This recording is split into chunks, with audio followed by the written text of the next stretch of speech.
الشمس إلى غسق الليل وقرآن الفجر إن قرآن الفجر كان مشهودا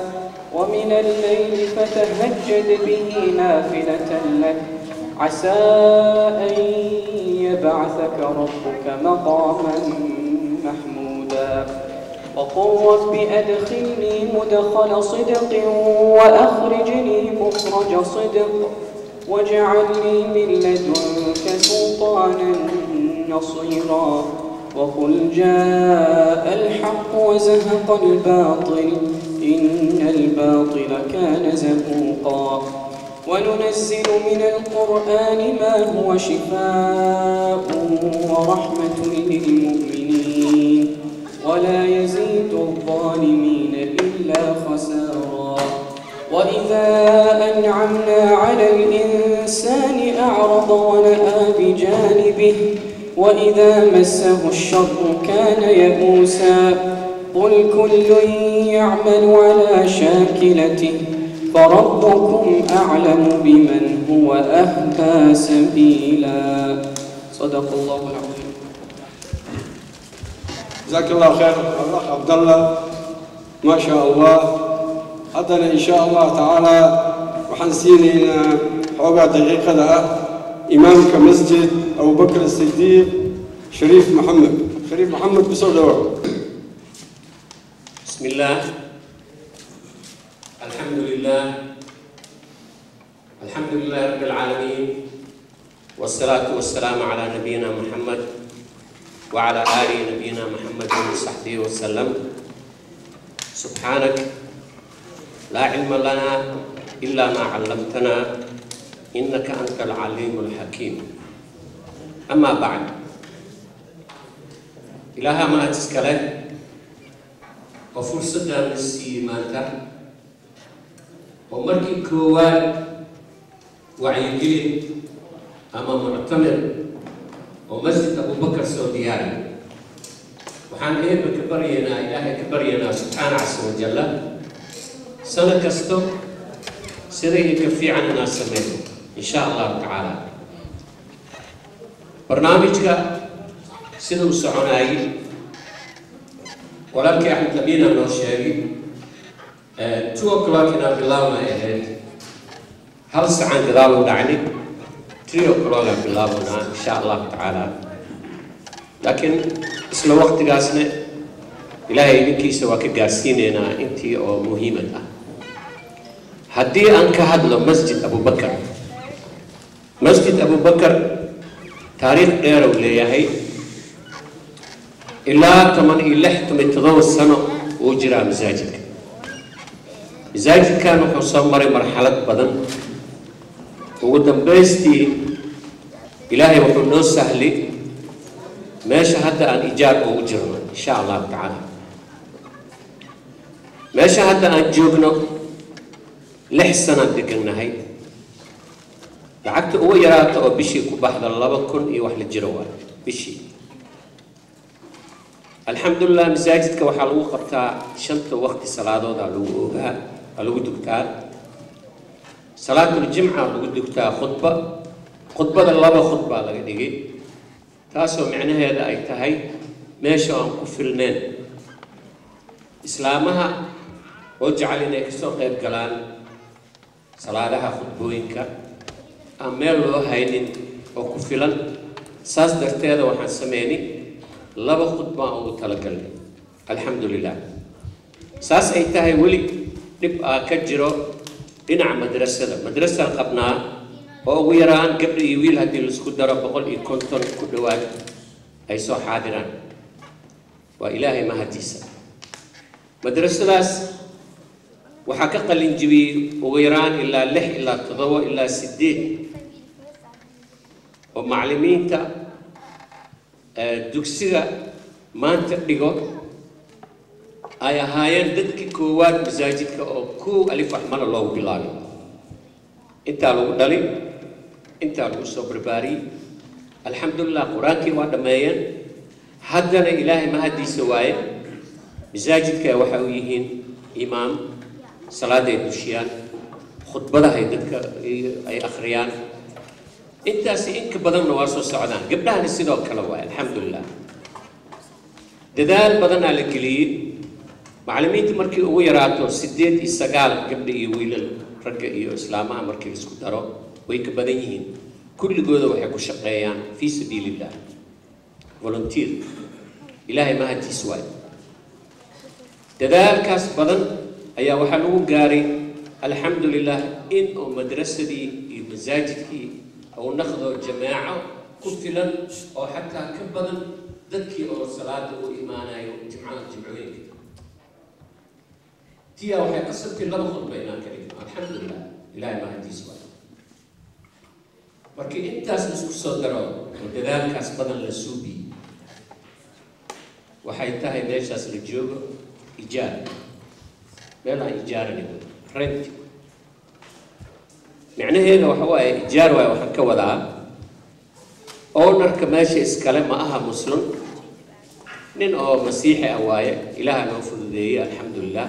أنا أقولادي أنا ماشي أسي إيجارنا لكن بريك مالي ومالي وأديه كرا ماشي وأباهنا يكبح وحين قنيسا مرك الدلالكي أنسو هايني إن كل صو بلاونا ماشي كبحنا هدينا مالك بالراديو سأوكتي إن ما أنت واي أدك تهي إن مال لها وبيرادو ماشي مزاجنا كدغنينا waxaan ka dhiganayna way neighborka marka hore inuu ku ogolaado way ina meesha worship oo diintaada aad ku qabato marka alxamdulillah meesha hadda aan haysana wax dib ah ku qabo marka dhibaatooyinkaas badan la soo maray hadii berika maalin leeyahay meeshii ka baxa oo aan ka baxno maxay noqonaysaa marka koow ina soo bilaabo marka alxamdulillah ilaahay ummadaas laga dhigay Soomaaliya muslim ah wadankii ka soo qaxay meel oo dalkooda ay joogaan laakiin dadaal si ilmahaas u kala bixin oo diinta u dhimin waa ogtihiin haddii taariikhda gadaal loo fiiriyo 1990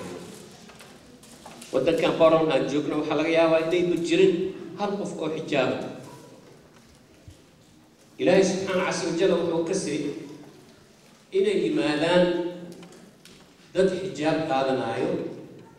khamiis qaadanayo meel alla meeshii arkaan ku dukanayo oo ku tasbiixsanayo waa fadli ilaahay subxaanahu casa wajalla tabliiq waay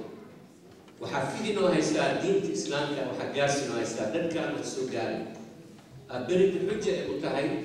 aan dhihi karin diintaan ima naqaan imana arkin maanta islaam xijaaban haddii kaasoo horbaxdo ma weydiinaysid iyo ay diintee ku jirtaa ma dhehaysid qof khamiis haysto koofi iyo camaama wataa hadduu kaa horbaxane ma dhehaysid iyou yahay ninkaan waxaa isla markii hortaada imaanayo muslim loo yahay diinta islaamkana maanta waa ognahay halaha cariiri ee ku jirto iyo dhibaatooyinka ay marayso iyo sida dadka u isticmaala marka fursaddaas ayaa waxayna siinaysaa inaan kulligeena gacmaha isqabano oo dadaalno oo ilmahan inta ku dhalanayo iyo kuwa la dhali doono allahu aclam wadanka markii loo dhaqdo waan jecelnahay wadankii loo dhaqdo laakiin allahu aclam waqtigii noqonayso ilmahaas inta lagu dhalaayo berito waa lagu weydiinaa haddii fursad aad ku waysid oo madrasadiisa iyo qur-aankiisa iyo diinta sheekh maxamed meeshaan ka mid yahay masjid sabar laakiin waxaa mar kasta oo support fiican iyo waxa sameeya waxay u badan yihiin dad ajaanib ah laakiin alxamdulillah soomaalida lugay ku leedahay start meeshaan waxaa ku yaal meel yaro oo masaajid ah laakiin dadka sameeyey soomaali ma aha bakistaani waay meeshaan foster haddaa aragteen dhul weynaa ku yaal masaajidku waaye 500 kun laga bixiyey dadka jooga waxa waaye soomaali ma aha bosnian masjid furqaan wuxuu ku yaalaa MLK-ga iyo wuxuu saaran yahay soomaali ma aha dadkaas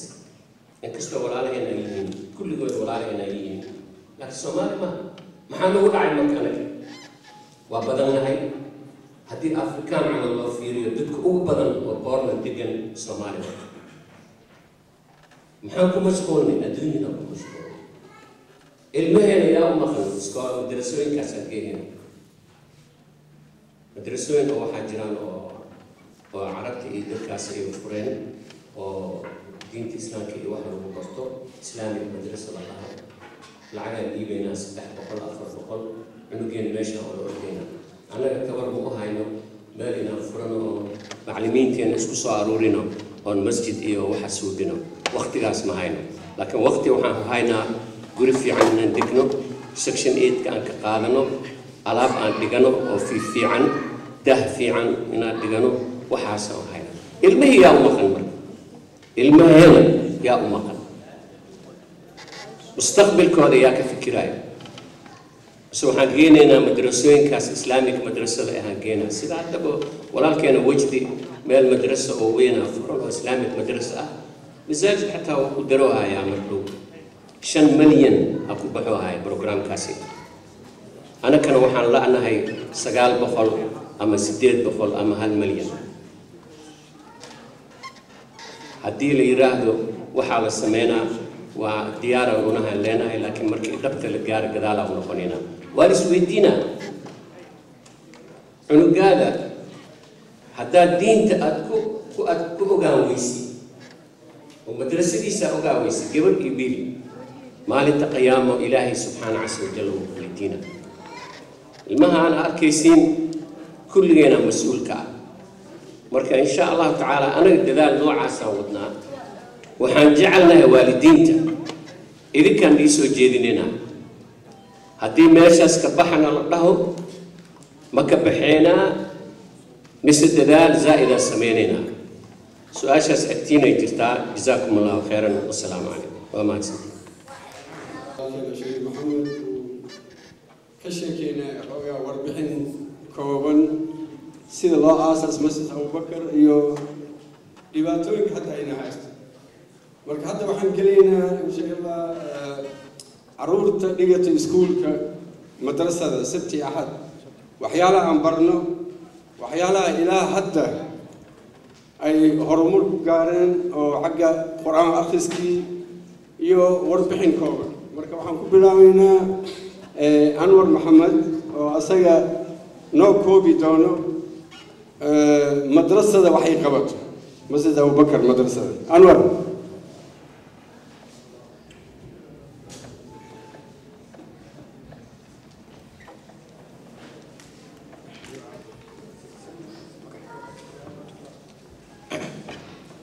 Assalamu alaikum, my dear respected brothers and sisters. Thank you for coming here. My name is Anwar Sheikh. I am a student here at Masjid Abu Bakr.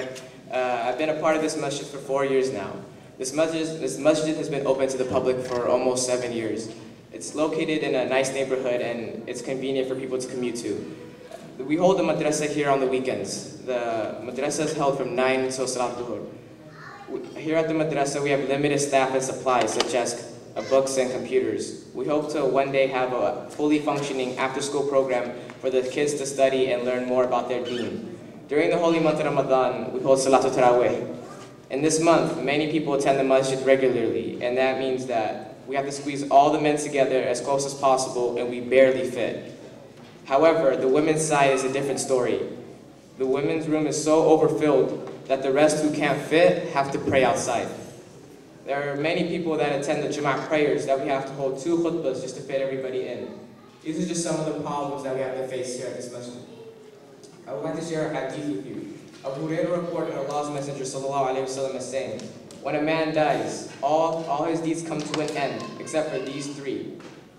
Sadaqah Jariyah, reoccurring knowledge that is beneficial, and a pious offspring who prays for you.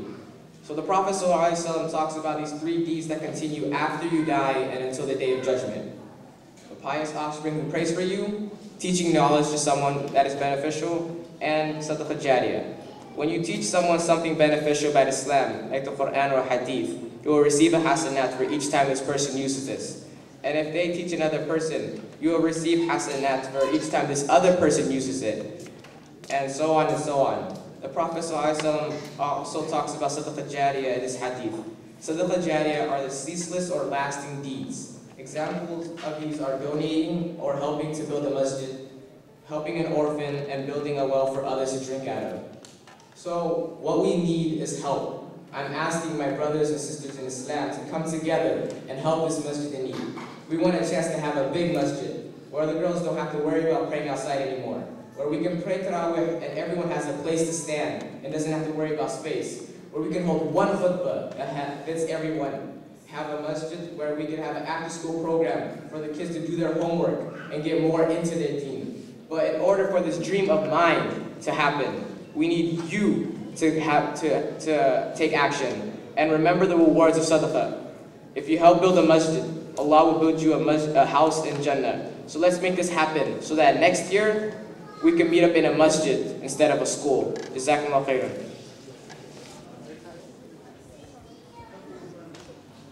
عندنا وحا برنامج كان نوكو آدم تفضل. Assalamu alaikum. Today I'll be talking about shyness and good manners. Shyness is always a great aspect in life. It shows you have iman towards Allah subhanahu wa ta'ala. Saying please and thank you to your brothers and sisters will also lead you to the path of righteousness. Obeying your parents and helping one another while one stumbles in life are all part of the process of what is called manners. The Prophet ﷺ had great manners. Whether it was with the good or against the evil, he ﷺ had great manners. He was also patient with people. Nowadays, we can't wait till the clock strikes at dhuhr time so we can get out of the madrasa and move on with our lives. The Prophet ﷺ had astonishing attributes, and we should all follow the sunnah. That was Allah has ever given us, and alhamdulillah, they were all Muslims. Today, the word successful is attached to people that are rappers, basketball players, football players, usually people who are rich, but that's highly false because successful is us Muslims. Because Islam is the greatest religion and the بسم الله الرحمن الرحيم سبحان الذي أسرى بعبده ليلا من المسجد الحرام إلى المسجد الأقصى الذي باركنا حوله لنريه من آياتنا إنه هو السميع البصير وآتينا موسى الكتاب وجعلناه هدى لبني إسرائيل ألا تتخذوا من دوني وكيلا قل أوحي إلي أنه استمع نفر من الجن فقالوا إنا سمعنا قرآنا عجبا.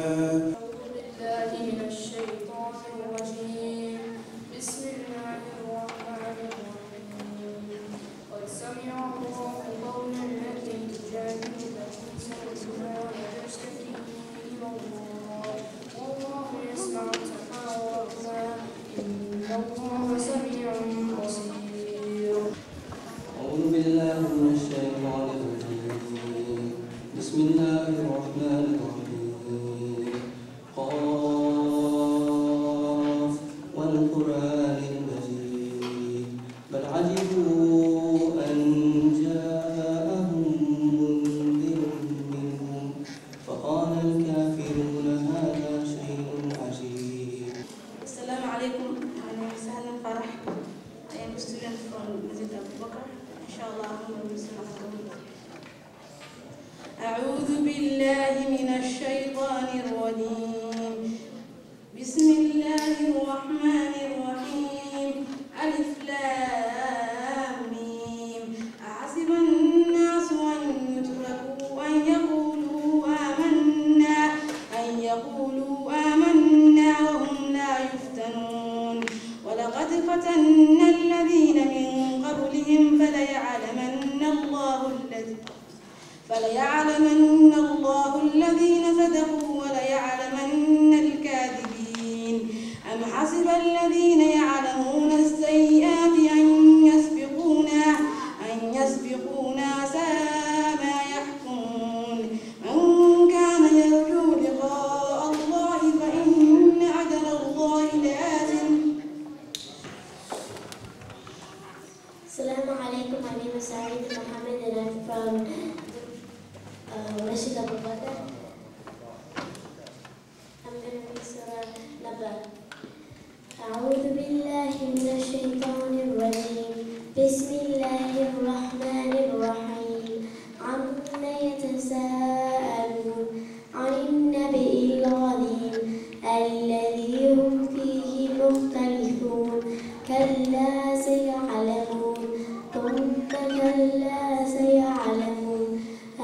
نجعل الأرض مهادا والجبال أوتادا وخلقناكم أزواجا.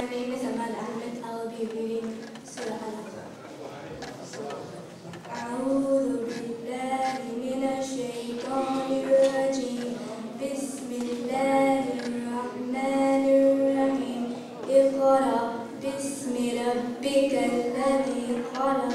خلق الإنسان من علق. اقرأ وربك الأكرم الذي علم بالقلم علم الإنسان ما لم يعلم. كلا إن الإنسان ليطغى أن رآه استغنى إن إلى ربك.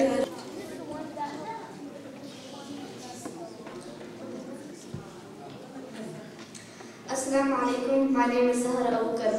I have been attending Masjid Abu Bakr for 7 years. Alhamdulillah, through those 7 years I have learned a lot. However, it's becoming difficult to focus because of the lack of space in the masjid, in the girls' side. Every year, more and more girls are coming to the masjid and we do not have enough space for those girls. This is very disappointing, and at times the teachers have to teach us outside because we don't have enough space in the masjid. Please help us raise money so that we can have enough space to learn our Quran and Deen. Remember that every penny counts. Jazakallahu khair. أعوذ بالله من الشيطان الرجيم. بسم الله الرحمن الرحيم. سأل سائل بعذاب واقع للكافرين ليس له الدافع من الله ذي المعارج تعرج الملائكة. أعوذ بالله من الشيطان الرجيم. بسم الله الرحمن الرحيم. سبح اسم ربك الأعلى الذي خلق فسوى والذي قدر فهدى والذي أخرج المرعى. My name is Omar Khair and I'm from Masjid Abu Bakr and I'm going to read Surah Jum'ah. أعوذ بالله من الشيطان الرجيم. بسم الله الرحمن الرحيم. يسبح لله ما في السماء له به فإنما حسابه عند ربه إنه لا يفلح الكافرون. وقل رب اغفر وارحم وأنت خير الراحمين. نحن في الإسلام دينتين الإسلام مركي أن أرك نقف سيدا سوكر القرآن كارخناي أما قطبة ونعكس وريجناي مستعبنين محلنا ما شاء الله ما شاء الله ووحي الله سبحانه وتعالى نو تلقلي إن قلبينا عن كل راهنا سببته وح الله سبحانه وتعالى عن كسر قوين كيسان هن مسؤولته مركز هذا أركت وحيال في عن وحيال ما شاء الله يعني وحي إله سبحانه وتعالى ودوني إن سيدا أي نقطة وهي هذا قبلنا سيد حكينا الشيخ ياسر سيدنا الشيخ إمام خطيب مسجد التقوى سيادة أي نوفر أي محاضرينك أن كوكب قبين دون إن شاء الله شركة شيخ ياسر. الحمد لله والصلاة والسلام على رسول الله وعلى آله وأصحابه ومن والاه ثم أما بعد. إخواني وأخواتي في الله الله يا مهتفله واسكوكين كل مية مجلس كان الله حنكبرينا إن شاء الله تعالى إنه كرديغو كلن كان كلن بركيسن وكبد فايدي سنو دمانتن وقت بدن مجرو مركا موضوع يوم كلنا وقت تلقلي إن كهرنا سيدا نقصون هاي وحين كجرنا وقت الزمن في النقطة حتى أركيسا في الندي dunyada iyo dhan meel walbo fitna inay ka taagan tahay oo dadkii khaasatan muslimiinta inay noqdeen يعني وكل عي ضعف يوهن أو مركا سووا فربنا أي جيران أرنتا سوابتي مركا وحينو قارني حل وير النبي صلى الله عليه وآله وسلم القابض على دينه كالقابض على الجمر قفك هايست دين تيسا oo ku dhaga diintiisa oo ku dhaqma waa sida qof dhimbil oo dab oo gacanta ku haya oo kale ayuu noqonaya marka dab haddaad gacanta ku hayso ka war oo gubanaysa marka sidaas oo kale ayuu ku tilmaamay nabiga sallallahu alayhi wasallam marka waxaan u baahannahay maadaama aan ku jirno xilliga aad u adag oo waliba anaga waxaa inoo sii dheer waddanka aan ku noolnahay oo ah waddan run ahaantii oo aad u dhib badan oo u baahan dadaal fara badan sidii marka hore nafsadeena aan u badbaadin lahayn kadibna carruurteena iyo faamilyadeena aan u badbaadin lahayn marka waxaa laga maarmaan ah in aynu ogaano waxyaabaha nagu caawin kara inaan كسبنا دين الله سبحانه وتعالى إن كسبنا دين الله سبحانه وتعالى أن كل قرنا أن نكون عمل فرض مركا وحيابها إنسان أن نكون عاون كرارنتا وحيابهم إنسان مد أبوه رئيسا وأنا قبصنا كتابك الله سبحانه وتعالى كتابك الله كتابك الله وكسود دجي النبي محمد صلى الله عليه وسلم marka kitaabka waxa loo soo dejiyay in lagu dhaqmo marka ku dhaqankiisa wuxuu u baahan yahay qofkii inuu bartaawo marka kitaabka Allah wuxuu u baahan yahay barasho wuxuu u baahan yahay in waqti badan la geliyo sidoo qofku ugu dhaqmo marka sida aawadeed arinta ugu horeysa oo lagu caawinayo inaan ku sugnaano diintii Allah subhanahu wa ta'ala wa anagoo qabsana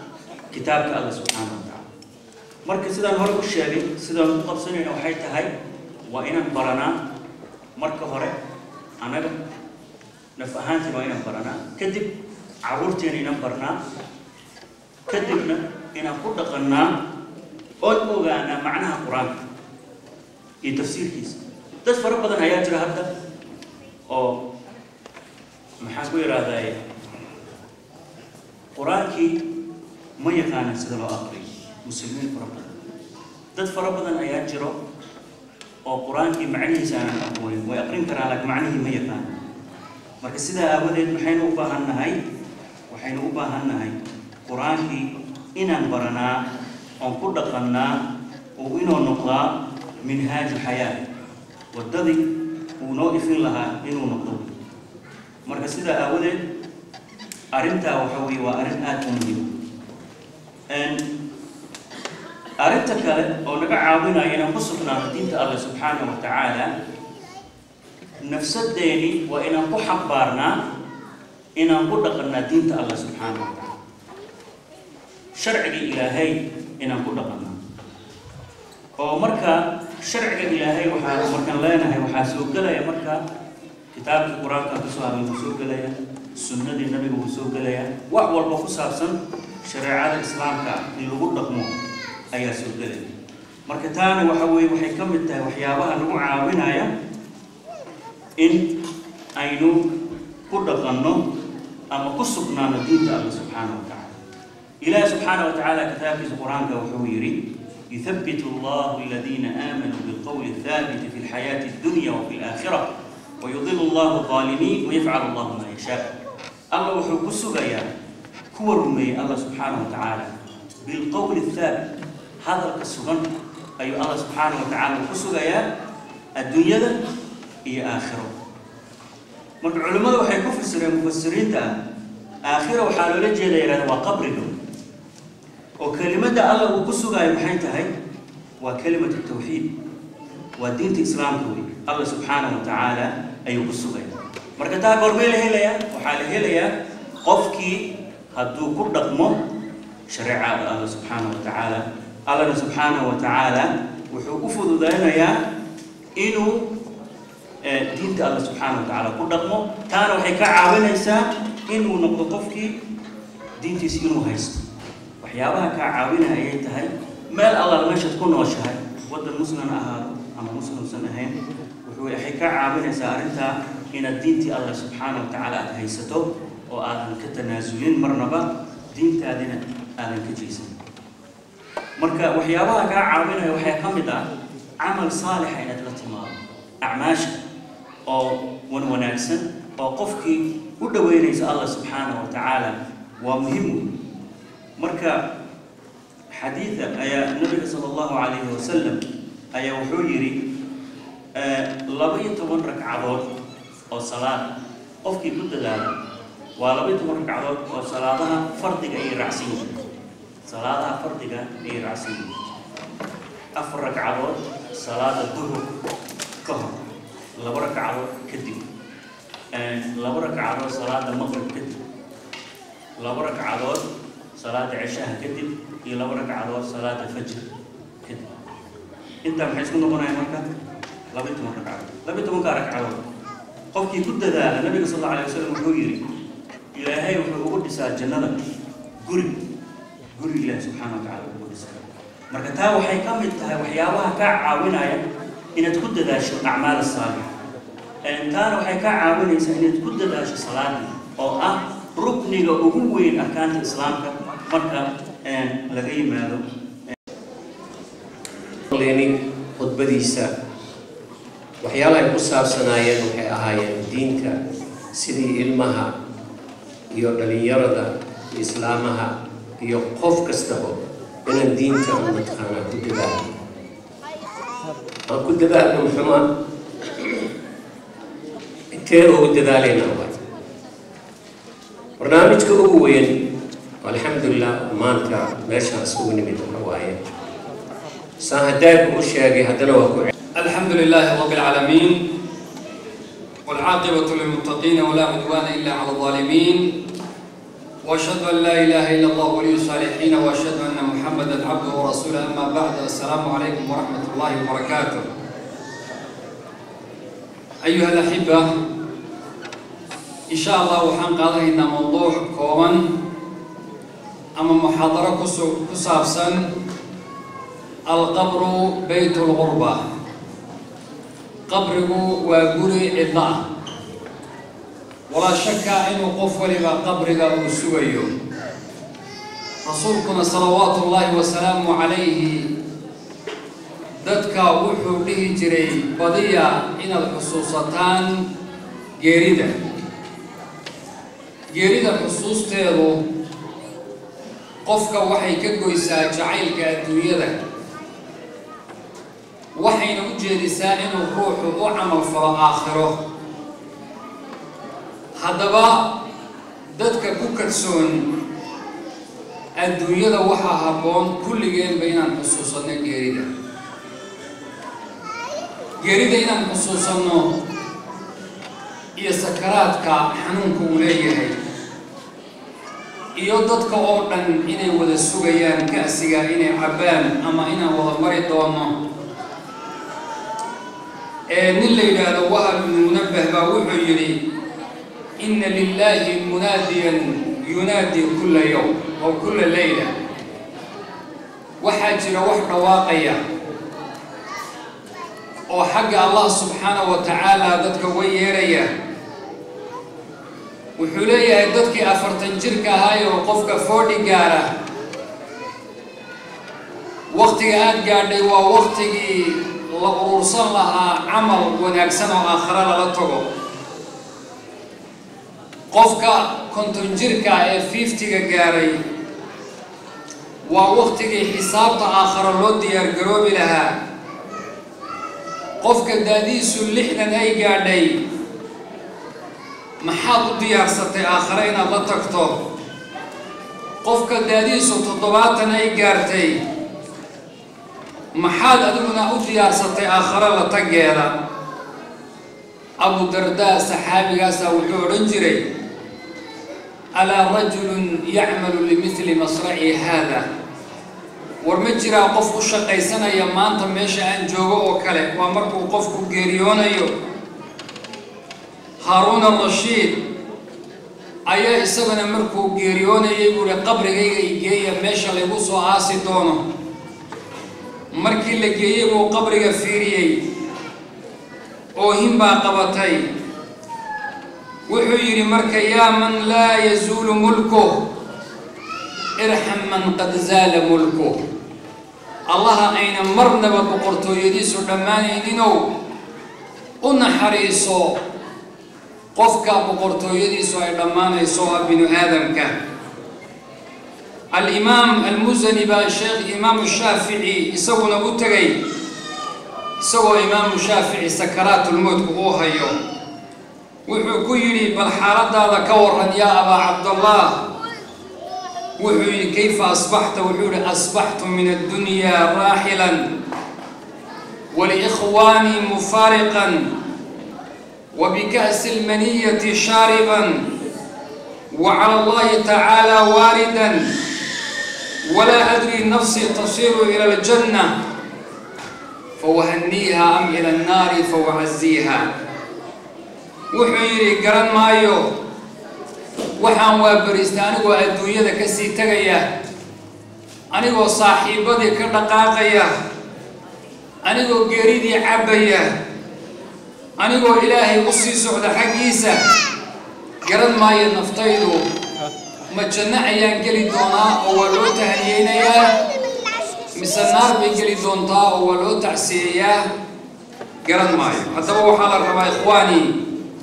in la isu diyaariyo geerida xasan albasri ayaa wuxuu booqday nin qof dhimanaya markuu arkay sakaraadku siduu u hayo qofka sida xaaladiisu tahay iyo reerkiisii ku soo laabtay cuntay u keeneen waxay ku dhaar cuntadan cun wuxuu ku yiri yaa ahlaa reerkaygiyo wuxuu yiri kulu ta'amakum wa sharabakum cuntadiina iska cuna waxaan soo arkay waa qof dhimanayo soo arkay sakaraadka haya meel aanan ka zuulaynin inaan u shaqaysto yaani dhibaato lagama maarmaan ay tahay inaan u shaqaysto ayaan soo arkay sidaas darteeda wuxuu yiri idinku iska cuna cuntadiina la daara lil maut lil mar'i ba'da al maut yaskunuha illa allati kana qabla al maut yabniha fa in banaha bi khairin taba maskanuhu wa in banaha bi sharrin khaba baniha amwaluna lidawil mirath najma'uha ودورنا لخراب الدار نبنيها نيجا يا أبا وحيري لا دار للمرء بعد الموت يسكنها إلا التي قبل الموت بانيها قفك أنت من أدونك الجوغو وحي عاد قبصتي باكاه الري وحي عاد صوشا قيستي آيات هلي دونتا حدي عاد خير صوشا قيستي وقاه الري فمن يعمل مثقال ذرة خيرا يره ومن يعمل مثقال ذرة شرا يره هذه الشر سو شقيستنا ويكاه الرئيسا حولها أدونك عن أرورينينو دad ina dhaxlayay baan u ururinayna oo uga tagaynaa aduu waxa leedahay intii aad bixiso iyo inta adduunka inta joogto meel fiican aad geyso ayaa maaragtay qofku yeelan doona amali hasanan asa tujazina ba'da al-maut bil hasani waxa loo baahan yahay ikhwani ina nafteena waanino oo wacina insha Allah ta'ala inta kadib insha Allah ta'ala waxaan rabaa inaan iraahdo waxaan ku jirnaa bishii Dhul-Hijja waxaan jeedaa bishii Muharram subhanahu wa ta'ala agtiisa bilaha ugu fadli badan bay ku jirtaa soomo bacda Ramadan waa bisha ugu fadli badan Ramadan markii laga soo tago waqti rasuulku sallallahu alayhi wa sallam uu soomay bisha inta ugu badan dadka uu amray soomaan ma fadli badan way ku jiraan oo noo soo socda oo sanooyin insha allahu tacaala sadar lagu dhadaba maalmo fiican wey bisha waxyaabaha iyo ciriiri jaakada rasuulkaa ka hadlay jaakada waxaa isaga bixiyey rasuulku wuxuu yihi sallallahu alayhi wasallam qofku markuu rabo inuu wax bixiyo jaakad baa ku dhegaysa marka wuxuu leeyahay bixi jaakad baa kusii dhegaysa laakiin qofka wax bixinaya wuxuu yihi jaakad waxaan rabaa masaajidkeena inaan dhisano waxaan rabaa dad shujaaciin oo geesiya in laydinka helo waxaan rabaa wiilal fiican iyo gabdho wanaagsan in laydinka helo insha allahu tacaala waxaan rabnaa insha allah ku dheeraan maayo laakiin aniga fursad siiya oo isdhegaysano please عرفتنا لا بسيط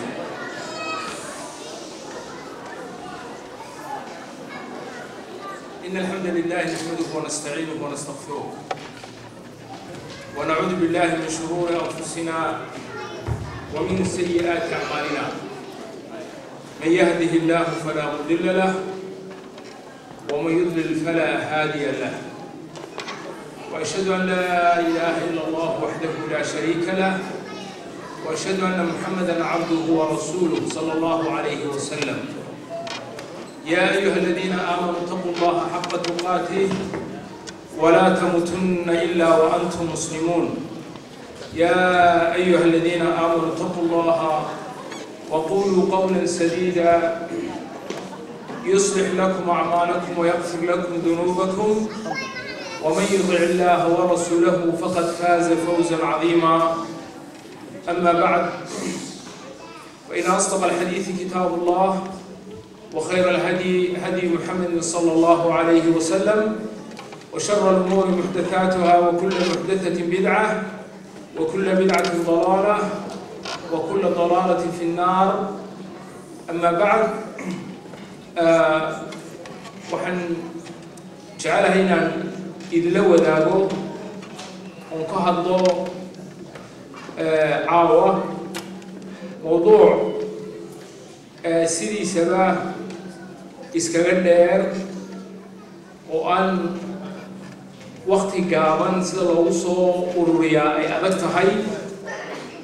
أدانا مهمة ديسا أودي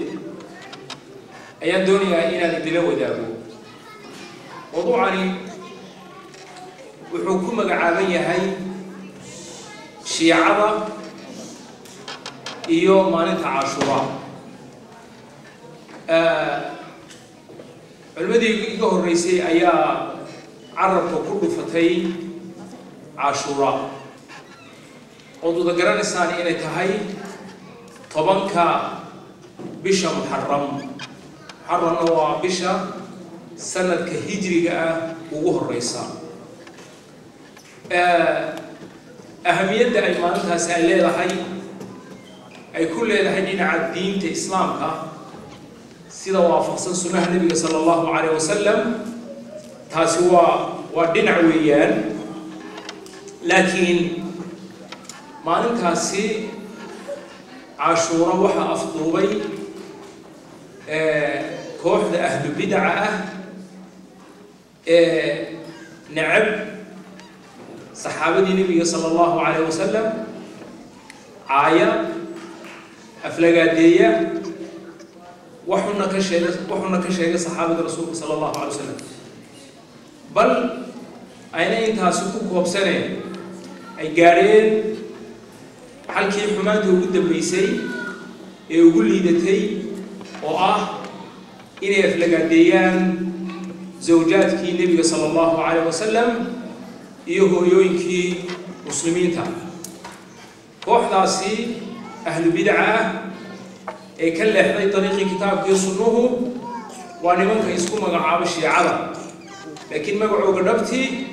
waa rawaafid shiicada ama rawaafidda oo ah magacooda dhabtii waxaan oranayaa waxay afduubeen maalinta Ashura waxayna dadka u wariyaan sheeko been ah oo fabrication ah oo iyagu ay samaysteen oo ku dhisan been xadgudub iyo taariikhda oo la marin habaabiyo carruur badan oo muslimiina ayaa ku koraya dhulkan galbeedka waxaana laga yaabaa khaasatan inta jaamacadaha tagtaa inay jaamacadaha kula kulmaan arday badan oo shiica ah oo qaarkood ay sacuudiga ka yimaadeen qaar iiraaniyiin ay yihiin qaar ciraaq ka yimaadeen qaar lubnaan ay ka yimaadeen oo aan la waaban inay muctaqadaadkooga baatilka ah iyo caqiidadooda leexsan ee ku dhisan fabricationka iyo beenta ay la wadaagaan dhalinyarta muslimiinta ee rag iyo dumarba iskugu jira ee wax ka dhigta jaamacadaha maraykanka taa waxaad ku dartaa awoodda qaalo oo shiicadu maanta ay haystaan ayaa u suuro gelisay inay hantiyeen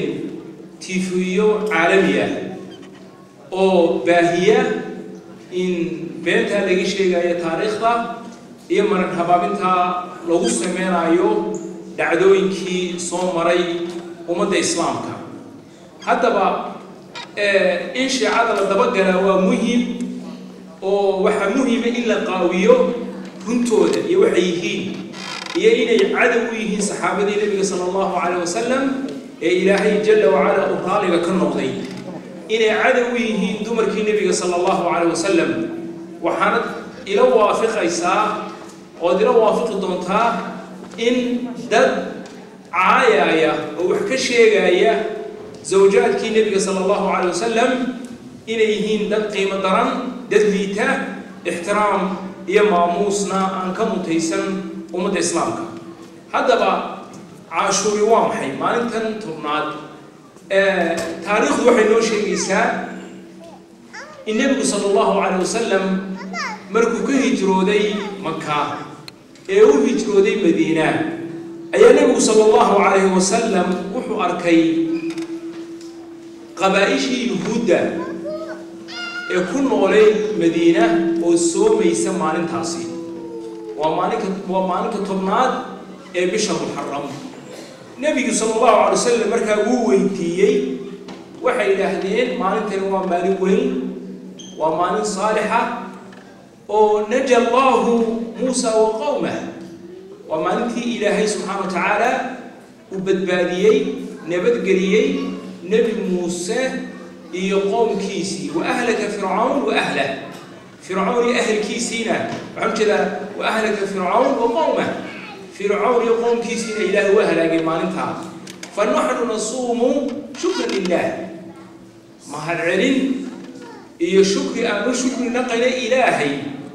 ayaanu maalintaa u soominaa waayo waa maalintii ilaahay yani fircawn iyo qoomkiisiina badda ku halaagay qarraqay muuse calayhi salaam iyo qoomkiisiina reer bani israa'iilna ilaahay subxaana wa tacaala uu nabadgeliyey nebigu sala allahu calay wasalam wuxuu yidhi naxnu awlaa bimuusa minkum annaga ayaa idinkaga mudan oo idinka habboon oo idinkaga xaq leh nebi muuse fasaama wa amara bisiyaamihi markaa nebigu sala allahu calay wasalam maalintaasi wuxuu amray in la soomay isagaa soomay fasaama wa amara bisiyaami isagaa soomay dadkiina wuxuu amray inay soomaan nebigana sala allahu calay wasalam sida ku soo aroortay xadiiska abi qataada xadiis rawaahu imaam muslim baa soo wariyey su'ila can siyaami yowmi cashuuraa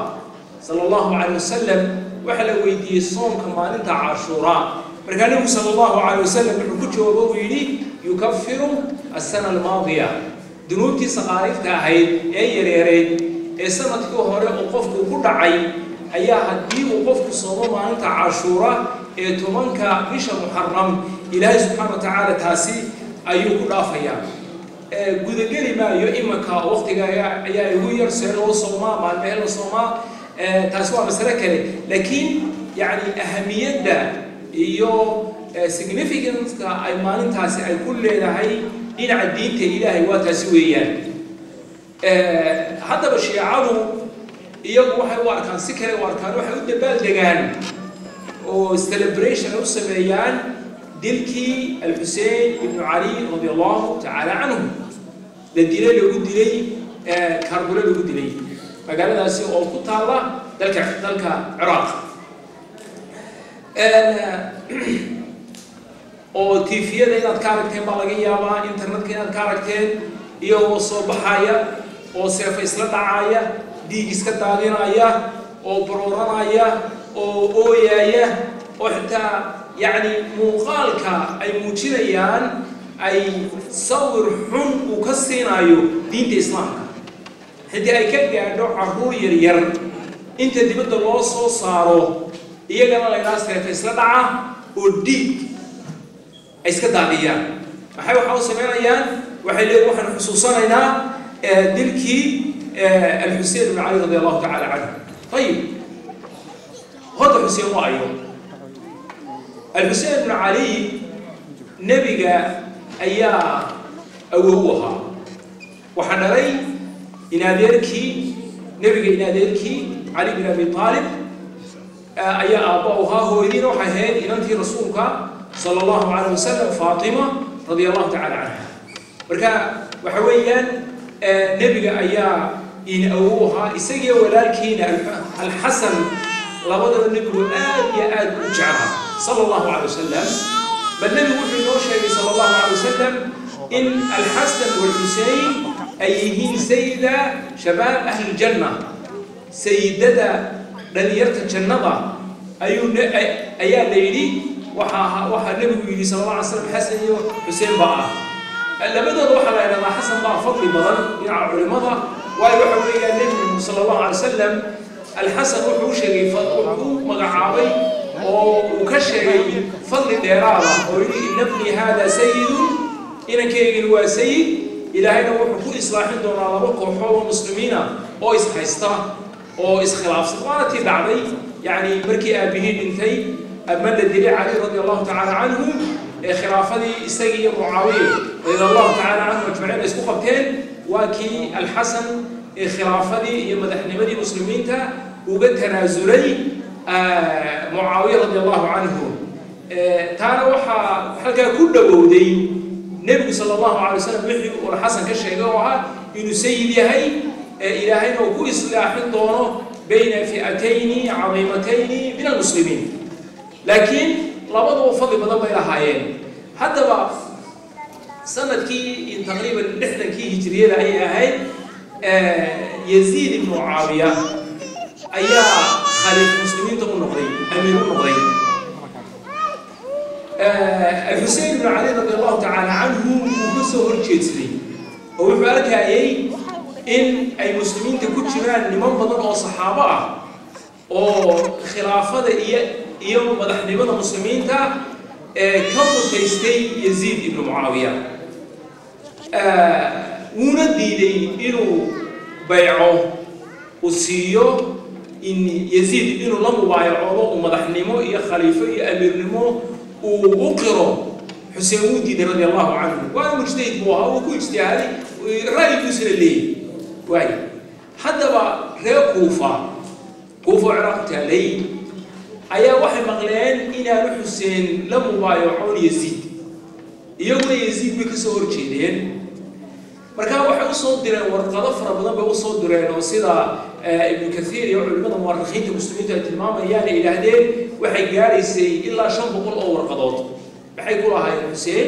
واحد حسين يقول هايين أدي قالوا كدورينا يزيد من دورينه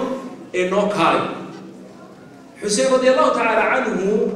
أرنك سيبوه أنصر وشكل بيربال بيسوق قبلية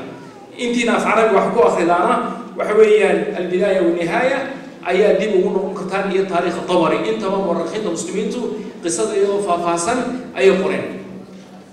إن قصوا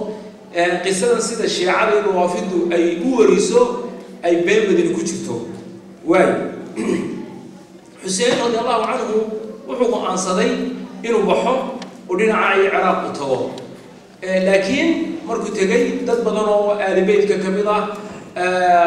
الرجل دبر إسبوجرة هي دد كانوا أنصار تيسا أها دد كوهيلين أيوك حستي صحابة بدن أيا كانت لصوتري وقت مناسب معها بحن عبد الله بن عمر ما كمدها عبد الله بن عباس ما كمدها يعني أبو سعيد الخدري أيا كمدها حتى ولا حسين بن علي رضي الله تعالى عنه إن لمن بضن أيا وقع بسنايي وحتى صحابة كم يهين إن من كايسين لمن خائنين بل أيهين يجو كوفا لمن كي أبيه جري علي رضي الله تعالى عنه الدري ولكن الحسن رضي الله عنه عبد الله بن الزبير الصحابي زبير بن عوام بن كيسة أيا مركب حسين بحايي أيا وحو كيري إلى أين تذهب إلى قوم قتلوا أباك وطعنوا أخاك لا تذهب إلى أين تذهب حسينو حركات صعطاء يا دوتريسا إلى قوم مقام يدول بدوتريسا قتلوا أباك أبها دلي علي رضي الله عنه وطعنوا أخاك ولا كان ضري لا تذهب حتى يجيبوا رفض صوت يعني واحنا هيسنا مرخات التاريخية وصحابي وصحابته كلهم عدول صحابة النبي صلى الله عليه وسلم وود العدول ويان بين مشيغان هم تيشيغان وترست وورثي ويان وحكنا كميدا مركا عبد الله بن الزبير شهادة ديسا تاريخية مرخاتية تاريخية وحو كعب سنيي وحسين وعب سنيي غير كوفة وكلها ويكدلي دونا وايو أباها بيجا دلي ولا كان يجا دعنيه وتجي أبي سعيد الخدري رضي الله عنه وصحابي كلاه وتقالان إنه نبي أحاديث كسوري صلى الله عليه وسلم أيا وحى كل حسين أنت أروح بحن وحكيلي أبي عبد الله يوم إني لك ناصح وانكواني ليا ناصح وانكواني وإني عليكم مشفق أديك البيت كاغنا وان إني عبسانيا وقد بلغني أنه قد كاتبكم قوم من شيعتكم بالكوفة يدعونك إلى الخروج إليهم فلا تخرج إليهم وانكو أني وانكو ليا تنا كوهي ناس حمان كوهي وانا مشفق مان كوهو وحي ديبه كسو غاري أيان كاغا عبسانيا قد بلغني وحي سو غاري أنه قد كاتبكم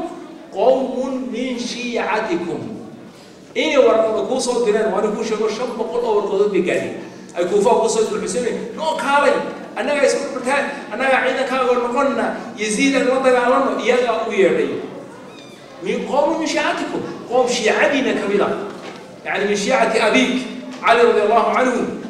بركة تاسنا هو مرخاتي تاريخ وكله وواحد يقول له إنه كالي بركة عقيري فلا تخرج إليهم حسين وهؤتيني من كاسي ولا بس صحابي ولكن محمد وحقه ويكبر الله هايين عفوا ولكن محمد وحقه أبوك ولا هايين ولا هرنا ساسانو لمركوا أن صحيح وحين كبر الله هايين حق أبائي كبر الله هايين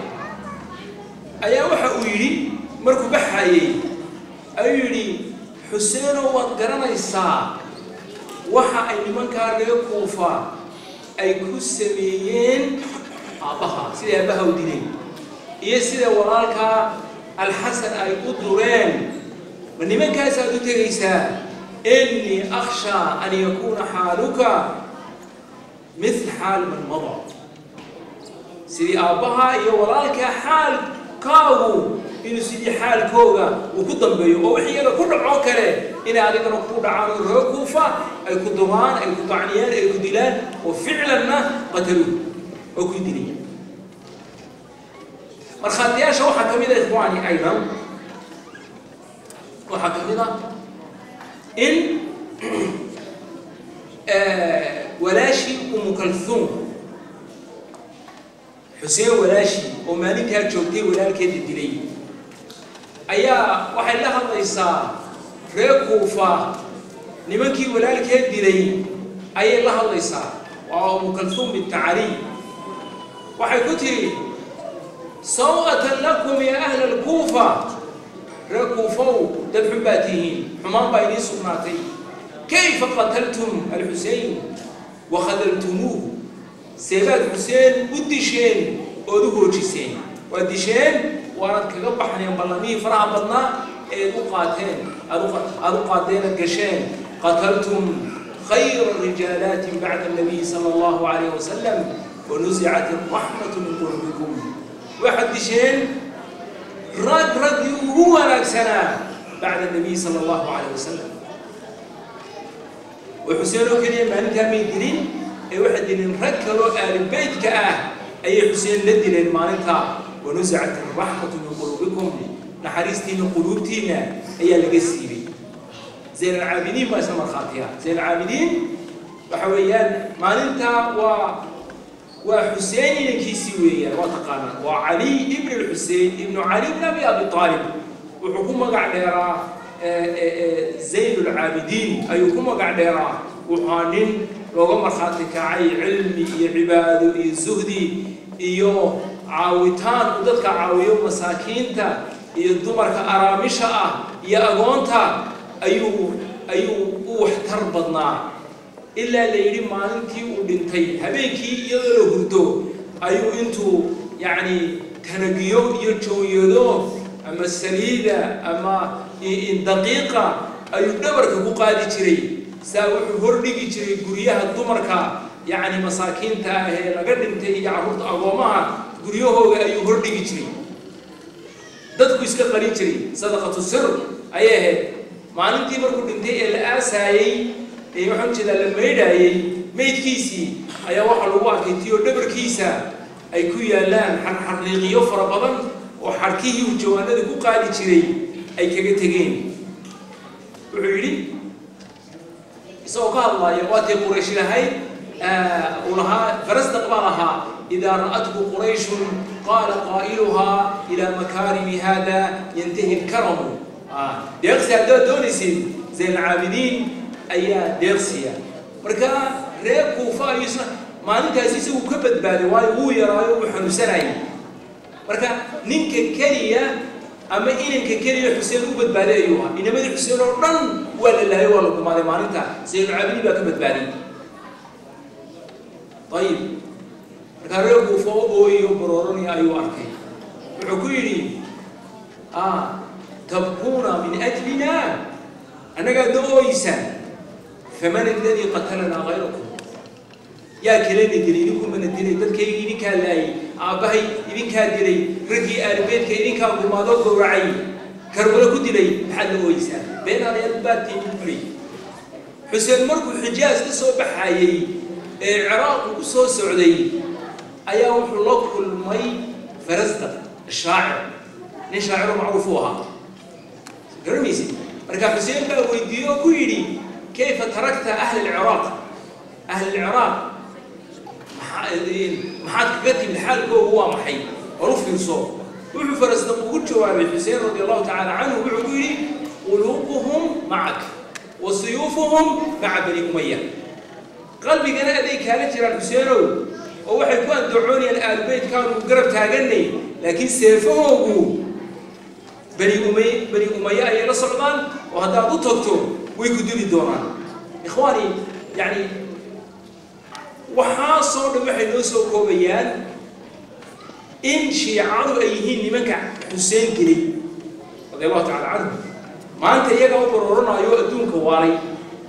ودوني إلي أدون وينها كنا العيان أنها شيعادي البيتك أنها شيعادي عليها أنها شيعادي فاطمة أنها شيعادي حسن حسين والحسين إذن كادري إنه كنبوا هو هايدي إذن كادري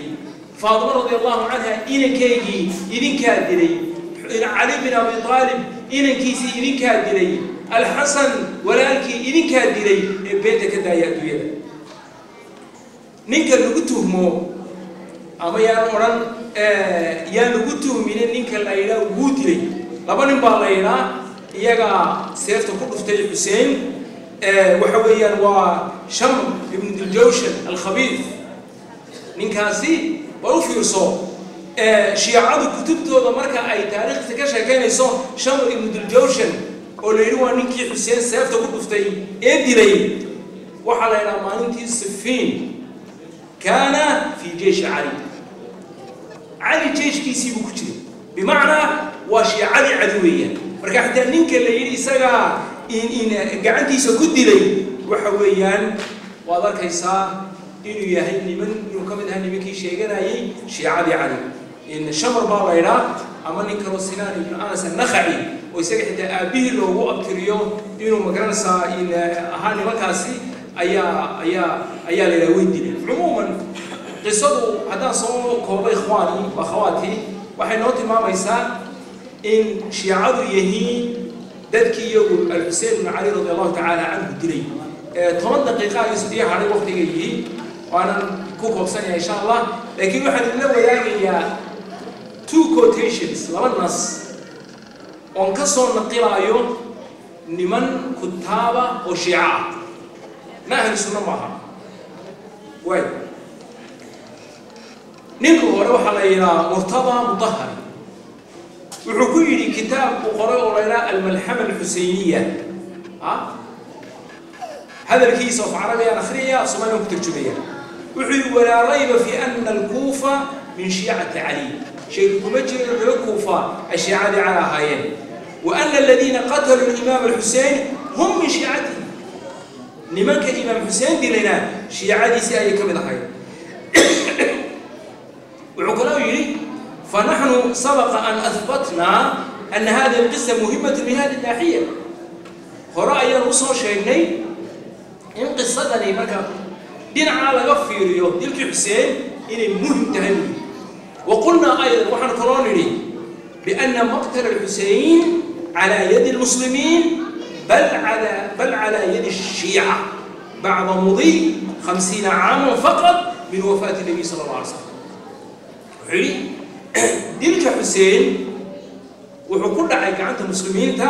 بل على يد الشيعة بل وحكون دعي قعنت الشيعة أنا روح لا يري أهل السنة بريبكي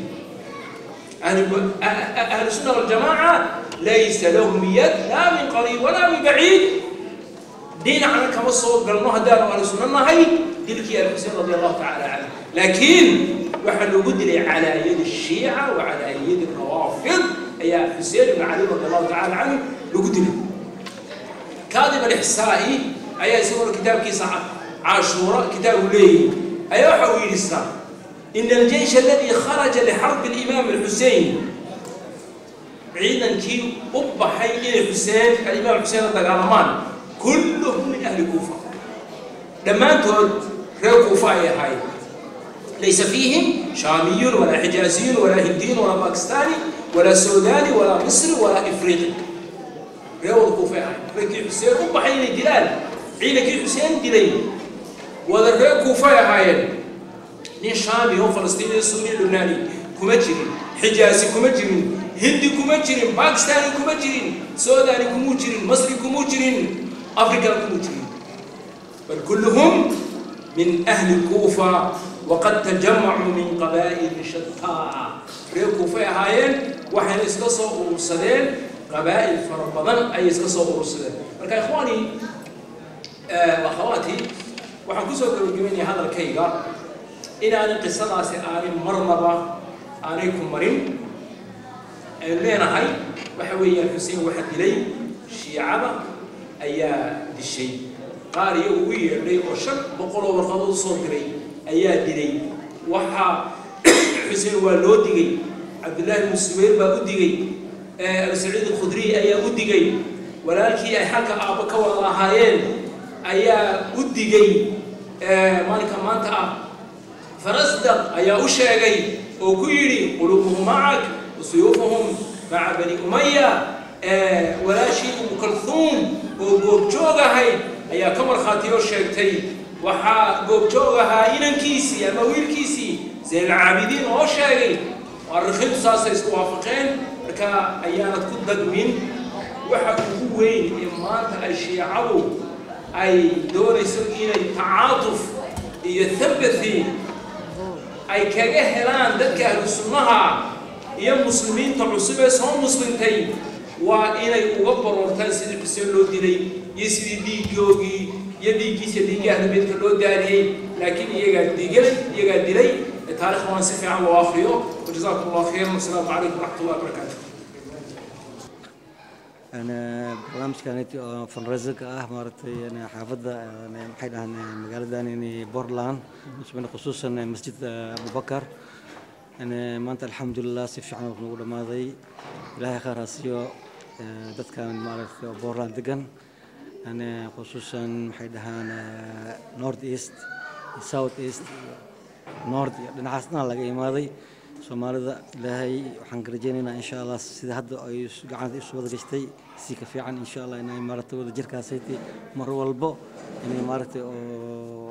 أي رخبان وقتاً ما أنت أدي ذا وفرحنا ما أنت حين أهات مالن وين وأدي أهات وفرح بدن يعني إلهي وحن رجينا مالن بدن مر بدن ومرت أن رجينا هوش أنا تكلم خوانه ساس ما أنا ركني سيك في عنا أي مادنا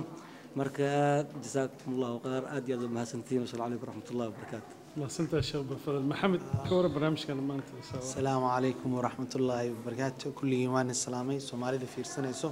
الحمد لله مسجد أبو بكر فن رينتين كي أجورا وحردي وينيت أن سمينا أجور ريسهد هذه نتفي عن النوع ماتي وحمد إلنا يدك في سنة وعن بريا إن شاء الله إلهي مارتي next year markaan sameynaa ka wada soo qayb gashin maaragtay dadkii oo xoogiisa iyo dhaqaalaha wala sadaqada siiyeen aad ay wada mahadsan yihiin assalaamu calaykum waraxmatullaahi wabarakaatuh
هذا الناس محكو أرك مرة سيارة مقايد